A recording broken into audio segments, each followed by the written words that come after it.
Hello there, it's SharRon, the CEO and founder of the Jamison Group. And it's Sunday afternoon, and I hope that you can join me. I promised a couple of days ago to share some information, and I've been so busy.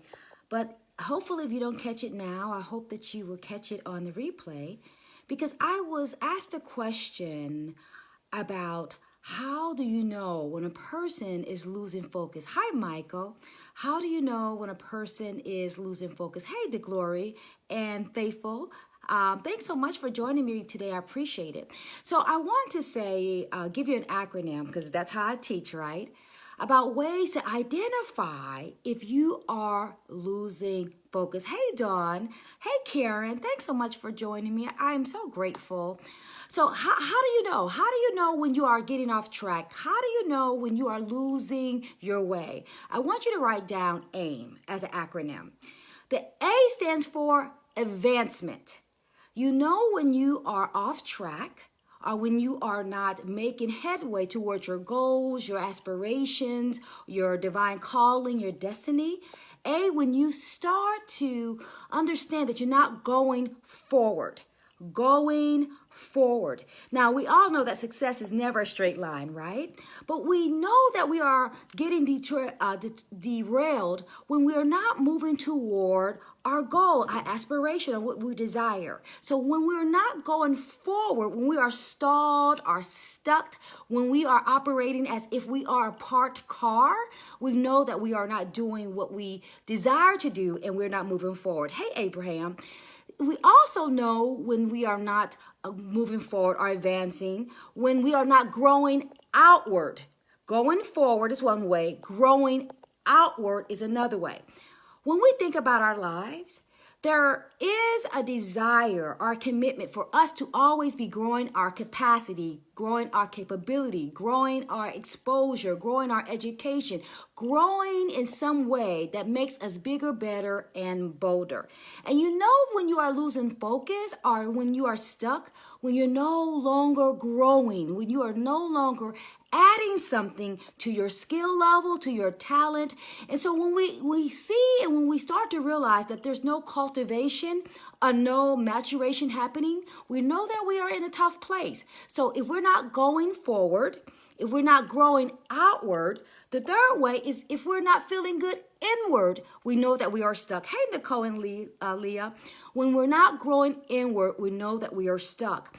Sometimes we start to feel a shifting happening in our souls, but we proceed, even though it doesn't feel good, even though it does not feel as if it's in alignment or congruent to what we have been ordained to do. So we know that we are not advancing. Three ways. One, if you're not going forward. Two, if you're not growing outward. Three, if you're not feeling well inward. All those ways are ways to identify and examine and reflect upon if you are not advancing. The A stands for advancement. You should be advancing. You should be going forward. You should be growing outward or feeling good inward. If not, that's an indication that we need to do some discovery because something must be happening inside that's not allowing us to be successful. Hey, Sambuck, I can't say the last name, Fugo, I guess. The I stands for insight. Insight is being able to understand and comprehend what you're looking at, right? Because it's one thing to have knowledge. It's another thing to have insight, to know what that knowledge means. And there are two ways that we get insight for us to understand what's going on. The objective way is information, data, variables, metrics, all those different types of things that give us insight into what's happening in our lives. Now, here's the challenge. For us to use information, we have to know what to count and what to measure because some things that count can't be counted. And so if we have not identified what are the key performance indicators, sometimes you won't know if you are moving forward towards your goal. Hey, Cynthia and Stella. So I is for information. There needs to be a sense of objective data, objective factors, some metrics, some analytics to help you understand what's going on. Because we cannot just think about what's going on. We need something to substantiate and validate validate what we're seeing. So the one is for insight is information. The second way to have information is our intuition. Our gut gives us great information. And it's interesting if you look at research, we have information in our brains, but we also have information in our stomachs. Something that we can't maybe articulate, but you just have a hunch, you just know. Now, that's really, really important because information is how we see with our eyes. Intuition is how we see with our souls. And if you're making big decisions in your life and you're not focused and you're not having advancement, we need to have insight, which means that we have to evaluate the information, but also we have to see what's going on in our spirits. Because the information and the insight should be consistent and validate what's happening. So we have to have insight, and that insight is objective data and subjective data, and both of those help us understand what we're looking at. Because sometimes we have knowledge, but we don't have insight. So it doesn't matter if you see a thing, but you don't know what that thing is. And insight is what will help you be able to define, identify, examine, evaluate what's going on. Hey, Marvin and Toka. The M stands for movement. Movement. You know when you are not focused, when you're stuck because you don't see movement in your life. And movement shows up in 3 different ways that I think is critical for us to be able to identify them clearly and distinctly. The first way we know when we are stuck or we are not making the progress that we desire is that we lose momentum. Momentum. Momentum is when you start losing altitudes or you stop having the same level of success. Something starts to happen. There's a diminishment, there's a decline, there's a reduction. Something is happening. And that's why we need to evaluate when we are not being successful. That's why we have to have some information and some insight. We have to see what's going on. And because losing momentum gives you some awareness that you need to look closer, because when we start losing momentum, there's something going on internally or something around us externally that we have to understand why we are getting stuck, why we are being stymied, why we are being suffocated, why we are not soaring. We want to look at, are we losing momentum in our marriage, in our professional life, as a partner? Momentum, because that will give us some indication if we're not moving. The second thing we have to look at when we're talking about movement is if what we're doing, have we lost meaning? Is it no longer important? Sometimes we make decisions to do something, to be with someone, to go someplace. At one season in our life, that we were all gung-ho, but now it has lost its meaning. It has lost its importance because we no longer have passion for something. Now, the worst thing you can do is to persist in something where you have no passion, because passion is what ignites us. It's what gives us empowerment and motivation. It's what helps us withstand adversity. And if you are doing something that no longer means anything to you, you're going to get stuck. So when something is no longer meaningful, that's something for us to take a look at, because if it doesn't mean anything to you, you're not going to have movement. Remember, we create based on what we care about. So if we no longer care, it's hard to be creative. It's hard to develop something or cultivate something, or if there's no catalyst, it's hard to create some fervor behind it. Hey, Kim McNair.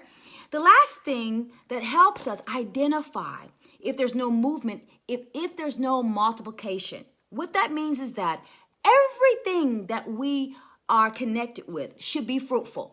I don't care if it's a friendship, there should be some fruit. If it's a business, it should be some fruit. If it's an organization, should be some fruit. We know that we are stuck when there's no multiplication. Hey, Lisa and Kim, the multiplication lets you know that you're being fruitful, that there's some return on investment. You just don't want to buy something. You want to invest your time, talent, and treasure on something that would generate some type of return on investment. If not, that's something that you might not want to spend your time with. There has to be fruit. There should always be some fruit. Hey, Lisa and LaRonda, there also always should be some fruit. If not, if something is not fruitful, maybe it's fatal. and something you need to look at very, very deeply. So again, when we're looking at our lives, when we feel like we are stuck, hey Cheryl, or when we are off track, I want you to ask yourself, have I lost my aim? Have I lost my aim, my vision, my goal, my aspiration, my objective? Have I lost what really inspired me? Am I following the wrong destiny? So how do we do it? 1A, again, advancement. Advancement should answer 3 questions. Am I going forward? Am I growing outward? And how am I feeling inward? The advancement should be able to answer those 3 questions quickly. I is for insight. Do I have the information, meaning the data, the metrics, the analytics to make a good decisions? Because you don't want to make good decisions. You can't make decisions based on your feelings, because sometimes we don't feel like something, but we have to be faithful and factual. But also, do we have, what does our spirit tell us? What is our intuition telling us? Because our intuition sometimes confirms the information, and sometimes the information confirms our intuition, but we need them both to help us have great insight into what we're looking at. The last thing you want to do is to be looking at something and you don't know what you're looking at, or you cannot penetrate to see what it means. Remember, the information is how we see with our eyes. However, intuition is how we see with our hearts. And we need to see 2 different ways to make the best decisions. And the last one is movement. You know that you're stuck. You know you are losing traction. You know that you have lost your focus. When you have lost momentum, that you're not moving, you're starting to descend, you're losing altitude, you're being less successful, your sales are declining, your happiness is diminishing, your health is deteriorating. You know that you're losing momentum. 2, when you lose meaning. Remember, just because you make a decision in one season in your life, you might not have passion for it now. The worst thing you want to do is to do something that you're no longer passionate about. You only create based on what you care about. And if you don't really care, you're not going to do your best. And the other M is for multiplication. There should be some fruit. I don't care if it's a friendship. I don't care if it's a partnership. If something is not fruitful, maybe it's fatal. And if something is fatal, will it serve your highest good? Hi, Laura. So I want you to ask yourself, is your aim off? And if there's no advancement, no insight, and if there's no movement in the right direction, maybe we need to consider if we are doing what we have been equipped to do, because we all came to this world masterfully made.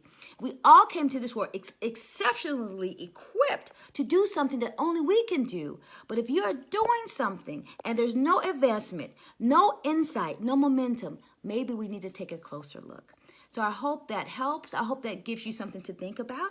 I want you to ask yourself those questions, because those questions will give you some way to examine, some way to reflect, some way to evaluate what you are doing in your life. The last thing you want to do is to have life but no meaning.